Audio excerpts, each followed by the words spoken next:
उस वक्त शेख मुजीबुर रहमान को ऐसे ही अल्फाज से याद किया जाता था, ये फितना है, ये अभी आएगा और ये भारत के हाथ बेच देगा। ये जो 6 नुकात हैं, ये बुनियादी तौर पर इसने बनाए ऐसे हैं कि पाकिस्तान को मुकम्मल तौर पर भारत की, इंडिया की गोद में लेके जाए। देखें, आज से 52 साल पहले भी एक 23 मार्च आया था और उस 23 मार्च में शेख मुजीबुर रहमान की आखिरी रैली थी, वो निकली थी और उसके बाद 25 मार्च को आर्मी एक्शन का ऐलान हो गया था और धान मंडी में उसके घर पे वैसे ही हमला किया गया था जैसे कि ज़मान पार्क में किया गया है और उसे ठुड्डे मारते हुए वहां से गिरफ्तार करके लाया गया था। क्यों लाया गया था? वजह क्या थी? वजह यह थी कि पाकिस्तान में एक शख्स के पास 81 वोट थे और शेख मुजीबुर रहमान के पास 160 वोट थे। 81 वोट वाला चाहता था कि ये जो शख्स है, ये 160 वाला, इसको मैं कोई रास्ता निकालूं कि मैं कुछ करूं कि ये शख्स जो है ये हमें नजर ना आए ताकि मैं इक्तदार में आ जाऊं।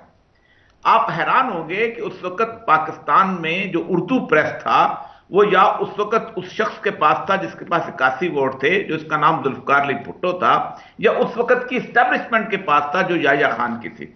उस वक्त शेख मुजीबुर रहमान को ऐसे ही अल्फाज से याद किया जाता था, ये फितना है, ये अभी आएगा और ये भारत के हाथ बेच देगा। ये जो 6 नुकात हैं, ये बुनियादी तौर पर इसने बनाए ऐसे हैं कि पाकिस्तान को मुकम्मल तौर पर भारत की, इंडिया की गोद में लेके जाए। ऐसी ऐसी बोधी आर्गुमेंट्स मैंने उस वक्त सुने हैं, आप हैरान होंगे कि जी वो यहां से जाएगा, पाकिस्तान का स्टेट बैंक वहां ले जाएगा और स्टेट बैंक जो है उसके बाद वो सारे के सारे पैसे लेके बैठ जाएगा। हालांकि वो कागज के नोट जो हैं उसका कोई ताल्लुक नहीं होता। आपने भी 71 के बाद दोबारा नोट बदले थे। ये वो कैफियत थी उस वक्त। और आप सोचें खौफ क्या था कि वो शख्स बरइख्तियार ना आ जाए जिसको हम नहीं चाहते। और इसीलिए उसके खिलाफ याह्या खान और भुट्टो जो थे आपस में मिल गए थे और फिर जो हुआ आपने देखा, आपको नजर आया, सब कुछ हुआ। अब क्या है? अब 81 वोट नहीं आए हुए किसी के पास, ना एक ने 160 वोट लिए हैं, लेकिन अब लोगों को खौफ है कि 160 वोट लेने वाला नजर आ रहा है वो कौन है। इसीलिए अब अखाड़ा सजाने से पहले ही अखाड़े को खराब किया जा रहा है। मैं आपको बात बताऊं, मैं उस जमाने में यंग था, पॉलिटिक्स में इन था उस वक्त, स्टूडेंट पॉलिटिक्स के अंदर। मैं आपको बताऊं, इतना गंदा जमाना नहीं था। मैं आज भी कह रहा हूं, वहां पर जो लोग थे वो गुफ्तगू कर लेते थे।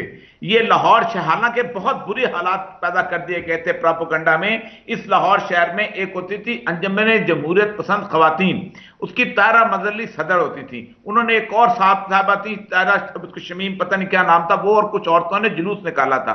दो रोया पाकिस्तान में हमारे लोग, वेस्ट पाकिस्तान के लोग लाहौर शहर के खड़े हो गए थे, उनके मुंह में थूका था, ठीक जिसके ऊपर वो उसने हबीब जालम लिखी थी, बगिया लहू लुहान। तो उस वक्त हमीद अख्तर बोल लेता था, अब्दुल्ला मलक बोल लेता था, वो एक और नाम था उनका, आइए रहमान बोल लेते थे।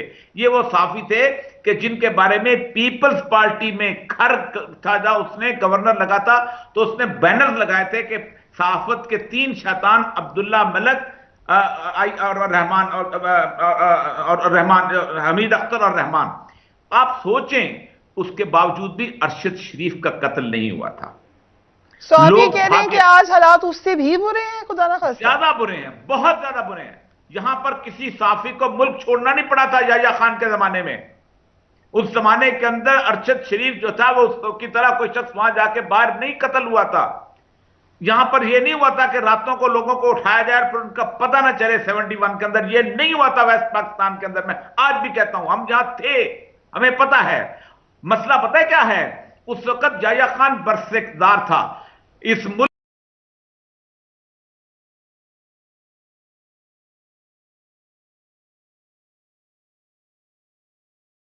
सब कुछ वही कुछ हो रहा है जो मार्शल में होता था कि हम इलेक्शन नहीं होने देंगे। एक तो पाकिस्तान के इलेक्शन कमीशन में नजूमी आके बैठे हुए हैं जो समझते हैं कि अक्टूबर में पाकिस्तान में अमन हो जाएगा।